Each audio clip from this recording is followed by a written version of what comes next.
존재감이 없어. 공기 같은 애한테 줄 시급은 없다. 이가온, 27살. 매일 이런 말을 들으며 살았습니다. 어느 빗속밤 그녀는 선택했습니다. 마지막 버스를 놓치고 쓰러진 노인을 살리는 것을. 그 작은 선택 하나가 그녀의 모든 것을 바꿨습니다. 공기에서 빛으로. 이가온의 이야기 지금 시작합니다. 이야기 들어가기 전에 구독, 좋아요, 알림 설정 부탁드립니다. 강남 한복판, 네온 사인이 밤하늘을 밀어내는 그곳. 이가온은 오늘도 투명 인간이었어요. 룸살롱 노블라운지의 신입 도우미. 27살 그녀는 화려한 언니들 사이에서 그림자처럼 움직였죠. 물잔을 채우고 재떨이를 갈고 손님의 시선이 닿지 않는 곳에서 숨을 죽였습니다. 오늘도 똑같은 밤이었어요. VIP룸 복도에는 값비싼 향수 냄새가 진하게 깔려 있었습니다. 가온은 조심스럽게 문을 열고 들어갔어요. 정장 차림의 남자들이 소파에 앉아 웃고 있었고 그 옆엔 화려한 드레스를 입은 언니들이 능숙하게 분위기를 이끌고 있었죠. 가온은 구석에서 얼음통을 들고 서 있었습니다. 아무도 그녀를 보지 않았어요. 야! 이가온! 뭐 하냐? 거기서! 점장 박상호의 목소리였습니다. 날카롭고 비웃음이 섞여 있었어요. 손님 앞에 서 있기만 하면 뭐해? 존재감이 공기야. 공기. 차라리 인형 갖다 놔도 낫겠네. 가온은 고개를 숙였습니다. 손가락 끝이 차갑게 식어갔어요. 언니들은 웃으며 손님의 옆구리를 찌르고 농담을 던지고 박수를 쳤습니다. 가온은 그런 걸 할 수 없었어요. 목소리를 크게 내는 것도 낯선 사람에게 스스럼 없이 다가가는 것도 어색했죠. 그저 조용히 필요한 순간에 물을 채워주는 것. 그게 그녀가 할 수 있는 전부였습니다. 아, 물 좀. 소파 가장 안쪽에 앉은 남자가 손을 들었어요. 건설업자 조태우. VIP 중에서도 가장 까다롭기로 소문난 손님이었습니다. 가온은 재빨리 다가가 물잔을 내밀었어요. 조태우는 한 모금 마시더니 그대로 테이블에 내려놨습니다. 뭐야, 이거? 미지근하잖아. 가온의 손이 멈췄어요. 얼음은 방금 넣었습니다. 차가웠어요. 분명히. 야, 체인지. 이 애 말고 다른 애로 불러. 가온의 얼굴이 하얗게 질렸습니다. 체인지. 그 단어는 이곳에서 가장 치욕적인 선고였어요. 너는 필요 없다는 공개 처형이었죠. 박상호가 손뼉을 쳤습니다. 수진아, 들어와. 문이 열리고 베테랑 언니가 환한 미소로 들어왔어요. 가온은 물러나야 했습니다. 모두의 시선이 등 뒤에 꽂혔죠. 복도로 나온 가온은 벽에 등을 기댔습니다. 손이 떨렸어요. 가슴속 어딘가가 무너져 내리는 기분이었습니다. 그때 박상호가 복도로 나와 그녀를 노려봤어요. 이가온. 내일이 마지막 기회야. 가온은 천천히 고개를 들었습니다. 내일 조태우 자리에서 지명 못 따오면 그냥 관두는 거로 알아. 알았지? 대답할 힘도 없었어요. 가온은 고개를 끄덕였습니다. 박상호는 비웃으며 돌아갔어요. 그날 밤 가온은 새벽 2시가 넘어서야 일을 끝냈습니다. 옷을 갈아입고 거울을 봤어요. 화장기 없는 얼굴은 창백했고 눈가엔 피로가 짙게 내려앉아 있었죠. 가온은 목에 걸린 가느다란 은목걸이를 만졌습니다. 어머니가 남긴 유일한 유품, 작은 은반지가 줄에 걸려 있었어요. 엄마, 야, 괜찮을까? 대답은 없었습니다. 가온은 천천히 옷을 챙겨 밖으로 나왔어요. 강남의 밤거리는 여전히 화려했습니다. 택시들이 줄지어 지나가고 술 취한 사람들이 웃으며 걸어갔죠. 하지만 가온에게 이 거리는 따뜻하지 않았어요. 그저 차갑고 외로운 전쟁터였습니다. 가온은 마지막 버스 정류장으로 향했어요. 집세는 이미 2달째 밀렸습니다. 통장 잔고는 8만 원. 내일 해고당하면 그녀에겐 아무것도 남지 않았죠. 비가 내리기 시작했어요. 차가운 빗방울이 뺨을 타고 흘러내렸습니다. 그때였어요. 골목 어귀 쪽에서 신음소리가 들려왔습니다. 가온은 걸음을 멈췄어요. 어둠 속 누군가 쓰러져 있었습니다. 저기 괜찮으세요? 가까이 다가가자 노인이었어요. 한복 같은 옷을 입은 할아버지가 갈비뼈를 움켜쥐고 가쁜 숨을 쉬고 있었죠. 얼굴은 창백했고 식은 땀이 흘러내렸습니다. 가온은 당황했어요. 버스 정류장 쪽을 봤습니다. 마지막 버스가 막 도착하고 있었어요. 저 버스를 놓치면 집까지 걸어가야 했습니다. 1시간 넘게. 하지만 이 노인을 두고 갈 수는 없었어요. 가온은 재빨리 핸드폰을 꺼냈습니다. 여보세요. 119입니까? 사람이 쓰러졌어요. 위치는 버스 문이 열렸습니다. 따뜻한 불빛이 비 내리는 거리를 비췄어요. 기사님이 경적을 울렸습니다. 가온은 고개를 돌렸어요. 그리고 다시 노인을 봤습니다. 거친 숨소리, 떨리는 손. 가온은 자신의 얇은 겉옷을 벗어 노인의 몸 위에 덮어줬어요. 괜찮으세요. 곧 구급차 올 거예요. 조금만 버티세요. 버스가 출발했습니다. 붉은 후미등이 빗속으로 사라졌어요. 가온은 노인 옆에 쪼그리고 앉아 그의 손을 꼭 잡았습니다. 비는 점점 더 거세게 내렸어요. 그녀의 어깨가 젖어갔지만 가온은 자리를 뜨지 않았습니다. 멀리서 사이렌 소리가 들려왔어요. 그날 밤 이가온은 몰랐습니다. 자신이 놓친 그 버스가 인생의 마지막 버스가 아니라는 것을, 그리고 이 선택이 그녀의 모든 것을 바꿀 거라는 것을. 구급차가 도착했습니다. 응급구조사들이 재빨리 노인을 들것에 옮겼어요. 가온은 그 옆을 따라 뛰었습니다. 보호자세요? 가온은 잠시 망설였어요. 하지만 고개를 끄덕였습니다. 네, 제가 함께 갈게요. 구급차 문이 닫혔어요. 사이렌이 울리고 차는 빗속을 가르며 달렸습니다. 가온은 노인의 손을 꼭 잡고 있었어요. 그의 손은 여전히 차가웠지만 맥박은 뛰고 있었죠. 응급실 불빛이 눈부셨습니다. 의사들이 노인을 안으로 데려갔고 가온은 대기실에 홀로 남았어요. 시계를 봤습니다. 새벽 3시. 젖은 옷이 몸에 달라붙어 추웠어요. 하지만 가온은 그 자리를 떠날 수 없었습니다. 첫날 밤이 지나갔습니다. 가온은 딱딱한 플라스틱 의자에서 잠들었다 깼다를 반복했어요. 아침 6시 핸드폰이 울렸습니다. 박상우였어요. 야, 이가온. 어디야? 왜 안 와? 죄송합니다.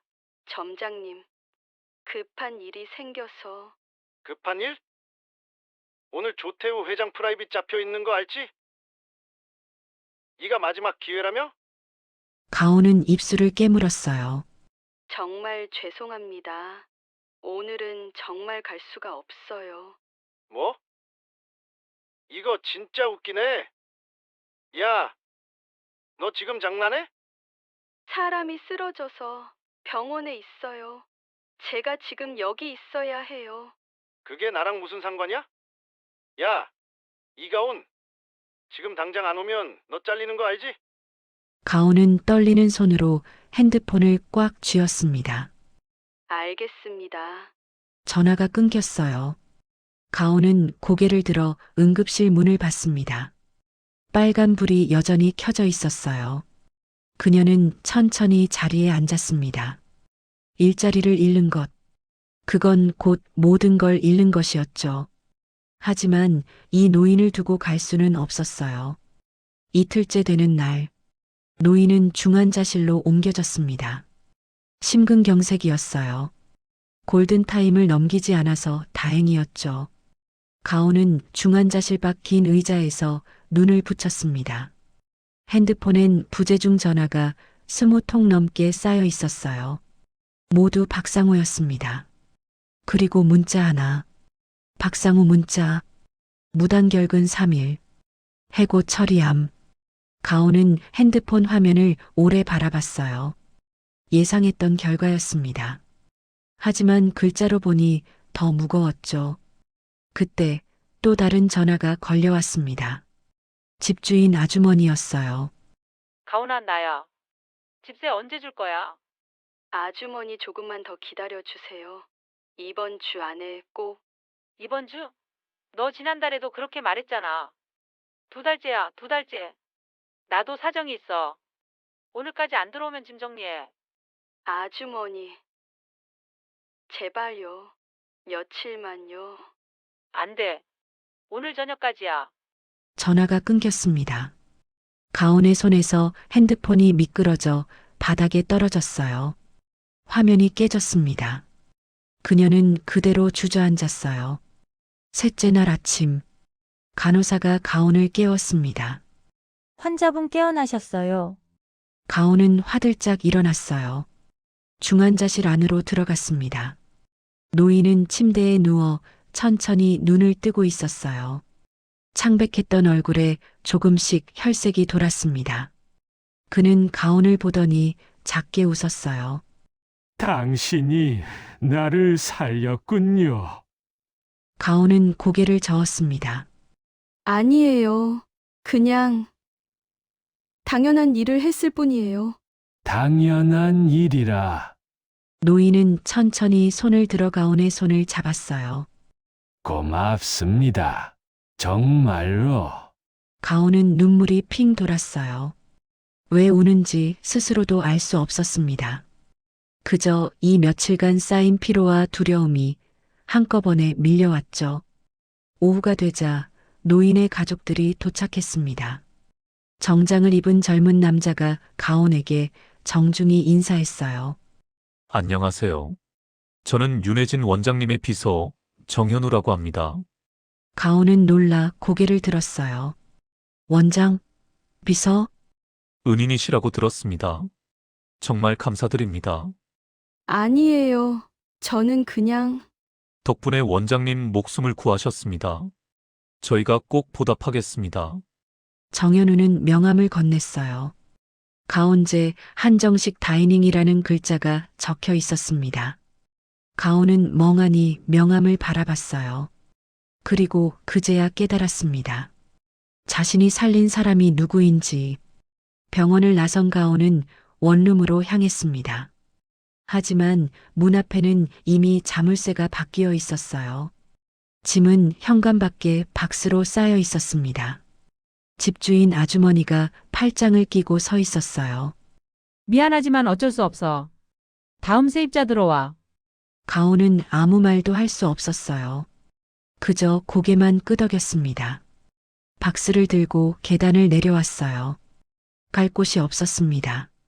그녀는 근처 공원 벤치에 앉았어요. 박스를 옆에 두고 하늘을 올려다봤습니다. 저녁 노을이 지고 있었어요. 가온은 목에 손을 가져갔습니다. 어머니의 은반지를 만지려 했죠. 하지만 아무것도 없었어요. 가온은 황급히 옷을 뒤졌습니다. 주머니를 뒤지고 박스를 열어봤어요. 없었습니다. 어머니의 반지가 사라졌어요. 안 돼, 안 돼. 가온은 떨리는 손으로 기억을 되짚었어요. 언제 잃어버렸을까? 병원? 아니면 노블라운지? 그때 문득 떠올랐습니다. 박상우가 그녀의 멱살을 잡았을 때 목걸이가 끊어지는 느낌이 있었어요. 거기 가온은 벌떡 일어났습니다. 반지는 노블라운지 어딘가에 있을 거예요. 그녀는 박스를 벤치 밑에 숨기고 뛰기 시작했습니다. 강남 거리를 가로질러 익숙한 건물 앞에 섰어요. 네온 사인이 켜지기 시작했습니다. 가온은 뒷골목으로 향했어요. 반지 꼭 찾아야 해. 어둠 속 그녀는 무릎을 꿇고 바닥을 더듬었습니다. 차가운 아스팔트, 담배꽁초, 깨진 유리 조각. 하지만 반지는 보이지 않았어요. 가온은 눈물을 흘리며 계속 찾았습니다. 엄마, 미안해. 내가 잃어버렸어. 그때였어요. 뒤에서 차가운 목소리가 들렸습니다. 생명의 은인을 찾고 있었습니다. 가온은 고개를 들었어요. 정장을 입은 정현우가 서 있었고 그 옆엔 휠체어에 앉은 윤혜진 원장이 있었습니다. 정현우는 천천히 다가와 작은 보자기를 건넸어요. 이걸 찾으셨습니까? 가온은 떨리는 손으로 보자기를 펼쳤습니다. 그 안에 어머니의 은반지가 있었어요. 어떻게? 병원에서 간호사가 찾았습니다. 당신 옷에서 떨어진 것 같더군요. 가온은 반지를 꽉 쥐고 그대로 주저앉았습니다. 눈물이 주르륵 흘러내렸어요.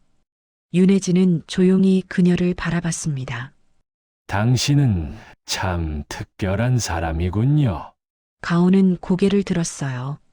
생명을 구하면서도 아무것도 바라지 않았고, 가장 소중한 것을 잃고도 묵묵히 찾았습니다. 그런 사람을 본 적이 없어요. 윤혜진은 천천히 손을 내밀었습니다. 우리 가운데에서 함께 일해보지 않겠습니까? 가온은 멍하니 그를 바라봤어요. 빗물이 뺨을 타고 흘러내렸습니다. 그녀는 천천히 그의 손을 잡았어요. 그날 밤 이가온은 처음으로 깨달았습니다. 인생에서 가장 어두운 순간이 때로는 가장 밝은 시작이 될 수 있다는 것을, 그리고 그녀가 잃어버렸다고 생각한 모든 것이 사실은 다시 돌아올 준비를 하고 있었다는 것을. 가온제, 한남동 언덕 위에 자리한 한옥이었어요. 기와 지붕 아래로 따뜻한 불빛이 새어나왔고 마당에는 소나무가 고즈넉하게 서 있었습니다. 가온은 대문 앞에서 한참을 서 있었어요. 이곳이 정말 자신이 일할 곳인지 믿기지 않았죠. 들어오시죠. 정현우가 앞장섰습니다. 가온은 천천히 따라 들어갔어요. 마루를 지나자 넓은 홀이 나왔어요. 테이블은 5개뿐이었습니다. 각 테이블마다 간격이 넓었고 조명은 은은했죠. 고급스러움이 공기 중에 흘렀어요. 여기는 하루 5팀만 받습니다. 예약은 2달 전부터 잡히죠. 윤혜진 원장이 휠체어에 앉아 설명했어요. 그는 여전히 회복 중이었지만 목소리만큼은 단단했습니다. 우리가 파는 건 음식이 아니에요. 경험입니다. 손님 한 분 한 분의 마음을 읽고 그에 맞춰 움직이는 것. 그게 가온제의 철학이죠. 가온은 조용히 고개를 끄덕였어요. 당신에게 그런 능력이 있다고 봅니다. 병원에서 사흘 동안 당신은 제 상태를 누구보다 세심하게 살폈어요. 말없이, 조용히. 가온은 얼굴이 뜨거워졌어요. 그 마음으로 손님을 대한다면 당신은 훌륭한 홀 매니저가 될 겁니다. 첫 출근 날, 가온은 한복 유니폼을 입었어요. 은은한 쪽빛 저고리에 흰색 치마. 거울을 보니 낯선 사람이 서 있는 것 같았죠. 노블라운지의 화려한 드레스와는 달랐어요. 이곳은 조용하고 절제되어 있었습니다. 정현우가 직원들을 소개했어요. 이쪽은 김지영 매니저님입니다. 가온제에서 7년째 근무 중이시죠? 김지영은 30 중반으로 보였어요. 단정하게 올린 머리, 날카로운 눈매. 그녀는 가온을 위아래로 훑어봤습니다. 처음이시죠? 네, 잘 부탁드립니다. 그래요. 김지영의 목소리는 차갑게 식어 있었어요. 그녀는 돌아서서 다른 직원들과 이야기를 나눴습니다. 가온은 혼자 남았죠. 공기가 무거웠어요. 첫 업무는 테이블 세팅이었습니다. 김지영이 시범을 보였어요. 젓가락을 놓는 각도, 물잔의 위치, 냅킨을 접는 방법. 모든 게 정확했습니다. 여기선 1mm도 틀리면 안 돼요. 손님들은 다 보거든요. 가온은 집중해서 따라했어요. 하지만 손이 떨렸습니다. 젓가락이 비스듬하게 놓였어요. 김지영이 한숨을 쉬었습니다. 다시. 가온은 다시 했어요. 이번엔 물잔의 위치가 어긋났습니다. 다시요. 3번, 4번, 5번. 가온의 이마에 땀이 맺혔어요. 김지영은 팔짱을 끼고 차갑게 지켜봤습니다. 원장님이 뭘 보고 데려오셨는지 모르겠네. 가온은 입술을 깨물었어요. 저녁 예약 첫 팀이 도착했습니다. 중년 부부였어요. 남편은 대기업 임원으로 보였고 아내는 우아한 한복을 입고 있었습니다. 김지영이 안내했어요. 어서 오십시오. 편히 앉으세요. 가온은 뒤에서 지켜봤어요. 김지영의 움직임은 우아했습니다. 물을 따르는 손놀림, 메뉴를 설명하는 목소리, 모든 게 완벽했죠. 가온은 작아졌어요. 자신이 여기 어울리지 않는 것 같았습니다. 가온 씨, 물 좀 채워주세요. 가온은 황급히 주전자를 들고 다가갔어요. 하지만 너무 긴장한 나머지 손님의 잔을 지나쳐 물이 테이블보에 쏟아졌습니다. 죄송합니다. 손님들이 놀라 뒤로 물러났어요. 김지영이 재빨리 다가와 상황을 수습했습니다. 정말 죄송합니다. 시입이라 아직 서툴러서요. 손님은 인상을 찌푸렸어요. 가온은 고개를 숙인 채 아무 말도 할 수 없었습니다. 김지영은 가온을 주방 쪽으로 밀었어요. 오늘은 그냥 뒤에 있어요. 더 이상 실수하지 말고. 가온은 구석에 서서 자신의 손을 내려다봤어요. 떨리고 있었습니다. 일주일이 지났습니다. 가온은 여전히 허드렛 일만 했어요. 설거지, 청소, 재료 손질. 홀에는 나갈 수 없었습니다. 김지영이 막았죠. 아직 준비 안 됐어요. 다른 직원들도 가온을 대하지 않았어요. 인사를 해도 고개만 끄덕일 뿐이었죠. 가온은 혼자였습니다. 점심시간 그녀는 마당 한 구석에 앉아 도시락을 먹었어요. 쓸쓸했습니다. 노블라운지와 다를 게 없었어요. 나는 어디에도 어울리지 못하는 걸까? 그때 윤혜진 원장이 지팡이를 짚고 다가왔습니다. 힘든가요? 가온은 황급히 일어났어요. 아니에요. 괜찮습니다. 거짓말은 서툴군요. 윤혜진은 작게 웃었어요. 직원들이 당신을 경계하는 건 당신이 부족해서가 아닙니다. 네, 제가 직접 데려온 사람이니까요. 그들은 당신이 특별 대우를 받을까봐 두려운 겁니다. 가온은 고개를 숙였어요. 하지만 시간이 증명할 겁니다. 당신의 진가를. 윤혜진은 천천히 돌아갔어요. 가온은 그의 뒷모습을 오래 바라봤습니다. 이틀 뒤 중요한 손님이 예약되었습니다. 제약회사 회장 박민호. VIP 중에 VIP였어요. 직원들은 긴장했습니다. 김지영도 평소보다 더 날카로워졌죠. 오늘은 절대 실수 없어야 해요. 다들 집중하세요. 가온은 주방 구석에 서 있었어요. 저녁 7시 박민호 회장이 도착했습니다. 60대 중반, 위험 있는 인상. 그는 혼자 왔어요. 김지영이 정중하게 안내했습니다. 어서 오십시오, 회장님. 박민호는 무표정하게 앉았어요. 요리가 나오기 시작했습니다. 전체, 국, 구이, 찜. 모든 음식이 예술 작품처럼 아름다웠어요. 하지만 박민호는 한 입 먹더니 젓가락을 내려놨습니다. 맛이 이상한데요. 김지영의 얼굴이 굳었어요. 죄송합니다. 어느 부분이 불편하셨는지. 전체적으로 짜고 쓴맛이 강해요. 이게 가온제 수준입니까? 주방에 긴급 연락이 갔어요. 주방장이 당황하며 다시 맛을 봤지만 이상이 없었습니다. 김지영은 땀을 흘리며 사과했어요. 정말 죄송합니다. 즉시 새로 준비하겠습니다. 됐어요. 이미 기분이 상했으니까. 분위기가 싸늘하게 얼어붙었어요. 가온은 주방 문틈에서 지켜보고 있었습니다. 그녀는 박민호의 손을 봤어요. 오른손 검지와 중지가 미세하게 떨리고 있었죠. 그리고 테이블 옆 작은 찻잔. 증기가 피어오르고 있었습니다. 가온은 조용히 다가갔어요.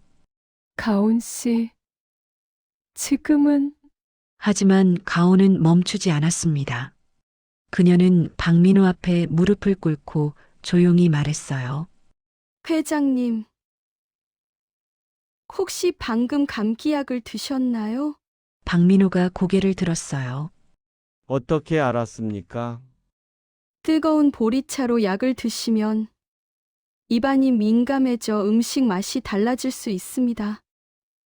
쓴맛과 짠맛이 강하게 느껴지시는 건 음식 문제가 아니라 혀의 감각이 일시적으로 변한 거예요. 박민호는 놀란 표정으로 가온을 봤어요. 가온은 미지근한 보리차 한 잔을 내밀었습니다. 이걸로 입안을 헹구시면 금방 돌아오실 거예요. 박민호는 잠시 망설이다 보리차를 받았어요. 한 모금, 두 모금. 그는 천천히 음식을 다시 맛봤습니다. 표정이 부드러워졌어요. 맞는 것 같군요. 김지영과 다른 직원들이 놀라 가온을 쳐다봤어요. 박민호는 가온을 오래 바라보더니 작게 웃었습니다. 이런 세심한 배려는 처음입니다. 당신 이름이? 이가온입니다. 가온 좋은 이름이군요. 그날 박민호는 모든 요리를 완식했어요. 나가면서 윤혜진 원장에게 말했습니다. 훌륭한 인재를 두셨습니다. 손님이 떠난 뒤 홀은 조용했어요. 김지영은 팔짱을 낀 채 가온을 봤습니다. 잘했어요. 그 한마디였지만 가온에겐 충분했어요. 정현우가 다가와 작게 고개를 끄덕였습니다. 오늘 당신이 가온제를 살렸습니다. 가온은 아무 말도 하지 않았어요. 다만 목에 걸린 은반지를 살짝 쥐었습니다. 엄마나 조금씩 괜찮아지고 있어. 그날 밤 가온은 처음으로 깨달았습니다. 자신이 가진 조용한 관찰력이 단순한 약점이 아니라 무기가 될 수 있다는 것을. 그리고 이곳 가온제에서 그녀는 진짜 자신의 모습으로 살아갈 수 있을지도 모른다는 것을. 한 달이 흘렀습니다. 가온은 이제 홀 매니저로 정식 배치됐어요. 김지영은 더 이상 그녀를 무시하지 않았습니다. 오히려 중요한 손님은 가온에게 맡겼죠. 가온 씨, 오늘 VIP 테이블 부탁해요. 네, 알겠습니다. 가온은 한복 유니폼을 단정히 여미고 거울을 봤어요. 예전과 달랐습니다. 눈빛에 자신감이 생겼어요. 저녁 6시. 오늘 예약된 VIP는 은행 부행장 일행이었습니다. 중요한 거래처 접대 자리라고 했어요. 정현우가 가온에게 귀띔했습니다. 오늘 손님 중 한 분이 까다롭다고 하니 주의하세요. 알겠습니다. 가온은 홀에서 대기했어요. 문이 열렸습니다. 부행장이 먼저 들어왔고 그 뒤로 두 남자가 따라왔어요. 가온의 시선이 멈췄습니다. 박상호, 조태우. 심장이 얼어붙었어요. 두 사람도 가온을 봤습니다. 조태우의 눈이 커졌어요. 너! 박상호도 놀란 표정으로 멈춰섰습니다. 이가온? 부행장이 의아해하며 물었어요. 아는 사이십니까? 아, 예전에 잠깐 본 적이 있습니다. 조태우는 비웃듯 웃었어요. 가온은 숨을 깊이 들이마셨습니다. 손이 떨렸지만 꾹 참았어요. 어서 오십시오. 편히 앉으세요. 목소리는 흔들리지 않았습니다. 손님들이 자리에 앉았어요. 조태우는 계속 가온을 쳐다봤습니다. 비웃음이 얼굴에 가득했죠. 박상우도 속삭이듯 말했어요. 여기서 일하나 보네. 어떻게 들어온 거야? 가온은 대답하지 않았어요. 그저 물을 따르고 메뉴를 설명했습니다. 오늘 코스는 제철 식재료로 준비한 한정식입니다. 첫 번째로 전체가 나갈 예정이에요. 전체? 뭐 별거 있겠어. 조태우는 팔짱을 꼈어요. 부행장이 눈치를 보며 말했습니다. 여기는 예약이 어려운 곳이라고 들었습니다. 음식이 훌륭하다던데요. 그래요? 직원 수준은 별로인 것 같은데. 가온은 눈을 감았어요. 참아야 했습니다. 김지영이 뒤에서 걱정스럽게 바라봤어요. 요리가 나오기 시작했습니다. 계절 나물로 만든 전체, 맑은 육수에 국, 정성스럽게 구운 생선. 부행장과 다른 손님들은 감탄했어요. 정말 훌륭하군요. 하지만 조태우는 한 입 먹더니 젓가락을 내던졌습니다. 이게 뭐야? 맛이 없는데. 주변이 조용해졌어요. 박상우가 거들었습니다. 저도 좀 그런 것 같은데요. 싱거운 것 같기도 하고. 가온은 천천히 다가갔어요. 어느 부분이 불편하셨나요? 전부 다. 너 요리 제대로 배웠어? 조태우가 비웃었어요. 아, 맞다. 너룬에서 일할 때도 이랬지. 아무것도 제대로 못하더라. 박상우도 웃음을 터뜨렸습니다. 공기 같은 애라니까. 여기서도 똑같네. 가온의 손이 떨렸어요. 하지만 고개는 숙이지 않았습니다. 그때 조태우가 가온의 손목을 잡았어요. 야, 물이나 제대로 따라. 이것도 못해? 가온이 손을 빼려는 순간 차가운 목소리가 들렸습니다. 손 놓으시죠. 조태우가 고개를 돌렸어요. 부행장의 얼굴은 차갑게 굳어 있었습니다. 지금 이 직원은 가온제의 정식 매니저입니다. 함부로 대하시면 곤란합니다. 뭐, 이해가요? 방금 행동은 업무 방해이자 모욕입니다. 조태우는 손을 놓았어요. 표정이 굳었죠. 그때 윤혜진 원장이 지팡이를 짚고 나타났습니다. 무슨 일입니까? 부행장이 일어나 인사했어요. 원장님 죄송합니다. 제 거래처 분들이 신뢰를 범했습니다. 신뢰라 어떤 신뢰죠? 부행장이 설명했어요. 윤혜진의 얼굴이 차갑게 식었습니다. 우리 가온제의 소중한 인재를 모욕했다는 말씀이군요. 아니. 그게. 이 직원은 제 생명의 은인입니다. 조태우와 박상우의 얼굴이 하얗게 질렸어요. 제가 쓰러졌을 때 마지막 버스를 포기하고 절 살린 사람입니다. 그런 사람을 함부로 대하셨다는 건 저를 모욕한 것과 같습니다. 부행장이 깊게 한숨을 쉬었어요. 조 사장님, 박 점장님, 오늘 거래는 없던 일로 하겠습니다. 예, 부행장님. 이런 분들과는 일할 수 없습니다. 돌아가시죠. 조태우가 벌떡 일어났어요. 잠깐만요. 오해입니다. 오해가 아닙니다. 직접 봤으니까요. 박상우도 당황하며 일어섰습니다. 저희가 잘못했습니다. 사과하겠습니다. 사과는 이 직원에게 하십시오. 두 사람은 가온을 봤어요. 가온은 조용히 서 있었습니다. 한복 유니폼을 단정히 입은 그녀는 예전에 그 투명한 소녀가 아니었어요. 미안합니다.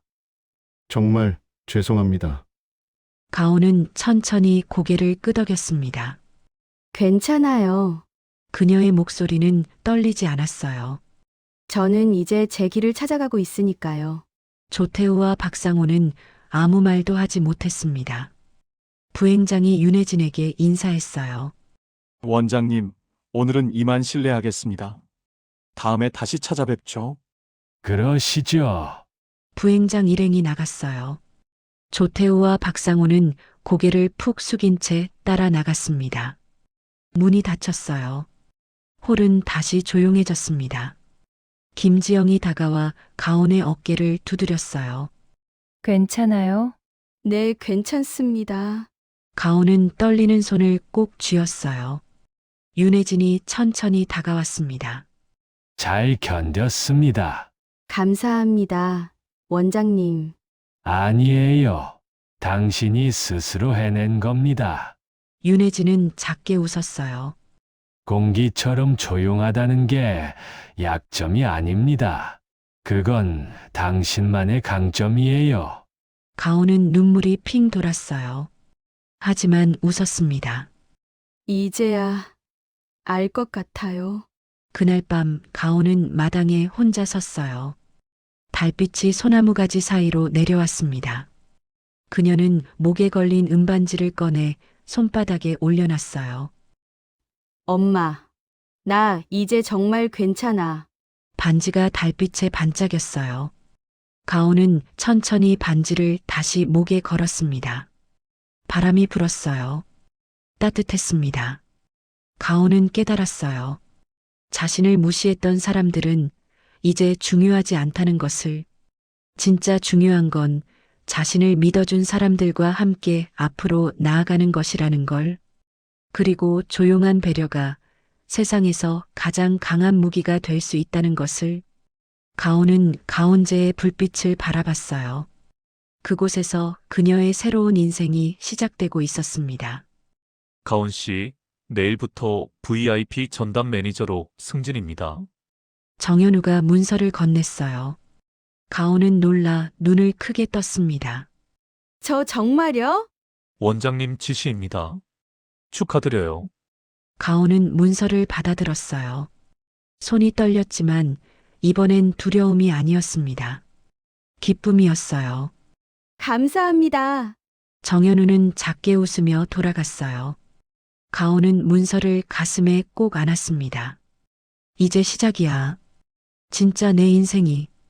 그날 밤 이가온은 처음으로 완전히 자유로웠습니다. 과거의 굴레에서 벗어나 진짜 자신으로 살아갈 수 있게 된 거예요. 그리고 그 시작은 작은 선택에서 비롯됐습니다. 마지막 버스를 놓친 그날 밤, 쓰러진 노인을 외면하지 않았던 그 작은 선택. 인생은 때로 예상치 못한 방향으로 흘러갑니다. 하지만 가온은 이제 알았어요. 그 흐름을 믿고 따라가면 언젠가는 자신이 있어야 할 곳에 닿게 된다는 것을. 계절이 바뀌었습니다. 가온제의 마당에 목련이 피었어요. 하얀 꽃잎이 봄바람에 흔들렸습니다. 이가온은 VIP 전담 매니저가 된 지 석 달째였어요. 이제 그녀는 가온제의 얼굴이었습니다. 손님들은 가온을 찾았고 예약 문의에는 늘 그녀의 이름이 거론됐죠. 이가온 매니저가 있는 날로 예약하고 싶습니다. 그런 말을 들을 때마다 가온은 여전히 믿기지 않았어요. 자신이 누군가에게 필요한 사람이 됐다는 게. 어느 봄날 저녁, 가온은 홀을 정리하고 있었어요. 마지막 손님이 떠나고 조명이 하나둘 꺼졌습니다. 고요했어요.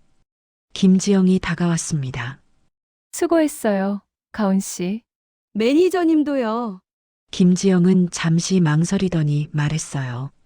처음엔 당신이 마음에 안 들었어요. 알고 있었어요. 원장님이 특별히 데려온 사람이라서 질투했죠. 하지만 이제는 인정해요. 당신은 진짜 특별한 사람이에요. 가온은 고개를 저었습니다. 저는 특별하지 않아요. 그냥 조용히 사람을 보는 것뿐이에요. 그게 특별한 거예요. 김지영은 작게 웃으며 돌아갔어요. 가온은 혼자 남아 창밖을 바라봤습니다. 서울의 야경이 반짝이고 있었어요. 다음 날 아침, 가온은 일찍 출근했습니다. 마당을 걷다가 윤혜진 원장을 만났어요. 그는 지팡이 없이 걷고 있었습니다. 많이 회복된 모습이었죠. 일찍 왔군요. 원장님도요. 윤혜진은 목련나무 아래 벤치에 앉았어요. 가온도 옆에 앉았습니다. 바람이 불어 꽃잎 하나가 떨어졌어요. 윤혜진이 그걸 손바닥에 받았습니다. 가온 씨, 당신은 왜 그날 밤 저를 도왔습니까?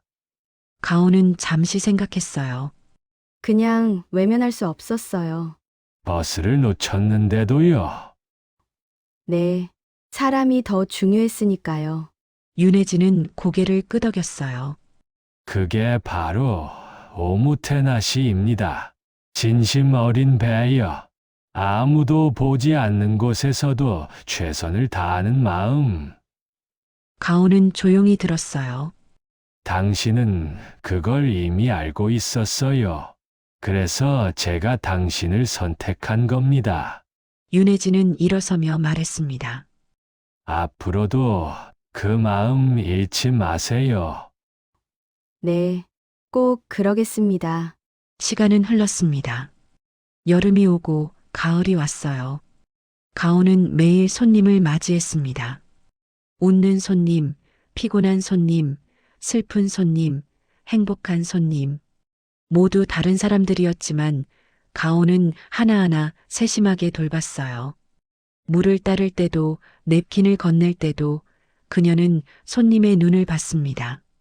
그리고 그들이 진짜 원하는 게 뭔지 읽었죠. 때로는 따뜻한 차 한 잔, 때로는 조용한 침묵, 때로는 가벼운 대화. 가온은 알았어요. 사람들이 가온제에 오는 건 음식 때문만은 아니라는 걸. 위로받고 싶어서, 존중받고 싶어서, 자신이 특별한 사람이라는 걸 느끼고 싶어서. 그래서 가온은 최선을 다했습니다. 한 사람, 한 사람을 진심으로 대했어요. 어느 겨울 저녁, 눈이 내렸습니다. 가온제의 기와 지붕 위로 하얀 눈이 쌓였어요.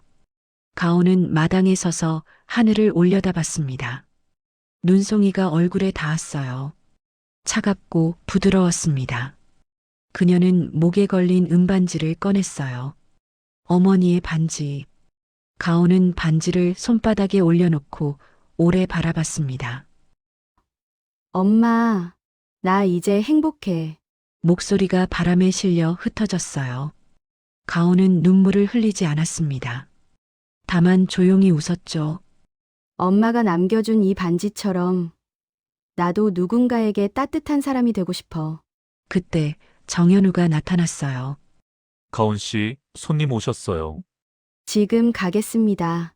가온은 반지를 다시 목에 걸었어요. 그리고 홀로 향했습니다. 그날 밤 손님은 젊은 여성이었어요. 혼자 왔고 표정이 어두웠습니다. 가온은 조용히 그녀를 관찰했어요. 여성은 음식을 먹으면서도 계속 핸드폰만 봤습니다. 무언가 걱정이 있는 것 같았어요. 가온은 따뜻한 매실차를 가져다 줬습니다. 매실차 한 잔 드려요. 마음이 편안해지실 거예요. 여성은 놀라 고개를 들었어요. 제가 불편해 보였나요? 아니에요. 다만 조금 피곤해 보이셔서요. 여성은 차를 받아들었어요. 한 모금 마시더니 눈물이 핑 돌았습니다. 맞아요. 요즘 너무 힘들어서. 가온은 아무 말도 하지 않았어요.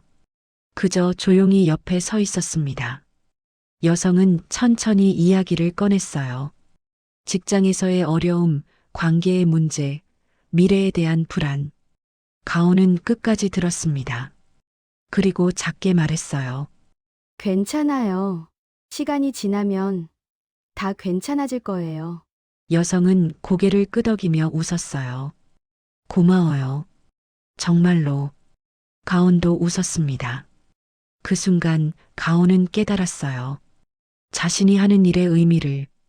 단순히 음식을 서빙하는 게 아니라 사람의 마음을 어루만지는 것. 그게 진짜 가온제의 가치라는 걸. 그리고 그게 바로 자신이 하고 싶었던 일이라는 걸. 밤이 깊었습니다. 마지막 손님이 떠나고 가온제는 다시 고요해졌어요. 가온은 홀에 불을 끄고 마당으로 나왔습니다. 눈은 그쳤고 하늘엔 별이 떠 있었어요. 그녀는 벤치에 앉아 하늘을 올려다봤습니다. 1년 전 가온은 아무것도 아닌 사람이었어요. 공기처럼 투명하고 존재감 없는 사람. 하지만 이제는 달랐습니다. 그녀는 누군가에게 필요한 사람이 됐어요. 누군가의 하루를 따뜻하게 만드는 사람. 가온은 천천히 일어났어요. 그리고 가온제를 돌아봤습니다. 따뜻한 불빛이 창문 사이로 새어나왔어요. 이곳이 이제 그녀의 집이었습니다. 진짜 집. 마음이 편안한 곳. 가온은 작게 속삭였어요. 고마워요. 모든 순간들에게. 그날 밤 이가온은 깨달았습니다. 인생에서 가장 중요한 건 화려함이 아니라는 것을. 조용하지만 진심 어린 배려. 눈에 보이지 않지만 따뜻한 마음. 그게 사람을 움직이고 세상을 바꾼다는 것을. 어쩌면 그녀는 처음부터 특별했는지도 몰라요. 다만 세상이 그걸 알아보지 못했을 뿐. 하지만 이제는 달랐습니다. 가온은 자신의 자리를 찾았어요. 그리고 그 자리에서 빛나고 있었습니다. 눈 내린 겨울밤. 가온제의 불빛은 여전히 따뜻했습니다. 그 안에서 이가온은 웃고 있었어요. 진심으로, 행복하게. 때로 인생은 예상치 못한 방향으로 흐릅니다. 마지막 버스를 놓치고 모든 걸 잃은 것 같은 순간. 하지만 그 순간이 바로 새로운 시작이 될 수 있어요. 공기처럼 투명했던 소녀는 이제 누구보다 빛나는 별이 됐습니다. 조용하지만 따뜻하게, 눈에 보이지 않지만 깊이 있게. 그렇게 이가온은 자신만의 방식으로 세상을 밝히고 있었습니다. 그리고 이 이야기는 여기서 끝이 아니에요. 가온의 진짜 인생은 지금부터 시작이니까요. 가온 씨, 내년부터 지점장 맡아볼 생각 있나요? 정현우가 건넨 서류를 보며 가온은 놀란 표정을 지었어요. 가온제 제2호점 개점 계획안. 그녀의 이름이 지점장 후보 1순위에 적혀 있었습니다. 저 정말요? 당신이라면 할 수 있어요. 아니, 당신만 할 수 있습니다. 가온은 서류를 꽉 쥐었어요. 손이 떨렸지만 이번엔 두려움이 아니었습니다. 설렘이었어요. 해보고 싶어요. 그럼 준비하세요. 당신의 가온제를. 가온은 고개를 끄덕였어요. 창밖으로 눈이 다시 내리기 시작했습니다. 하얀 눈송이가 세상을 덮어갔어요. 그리고 이가온의 새로운 이야기가 조용히 시작되고 있었습니다. 공기처럼 투명했던 소녀의 이야기는 여기서 끝입니다. 하지만 빛처럼 따뜻한 여인의 이야기는 이제부터 시작이에요. 세상은 때로 우리를 무시하고 깎아내리고 상처 줍니다. 하지만 포기하지 않는다면, 진심으로 사람을 대한다면 언젠가는 빛을 발하게 돼요. 조용하지만 강하게, 보이지 않지만 깊이 있게. 이가온처럼 당신도 그럴 수 있습니다.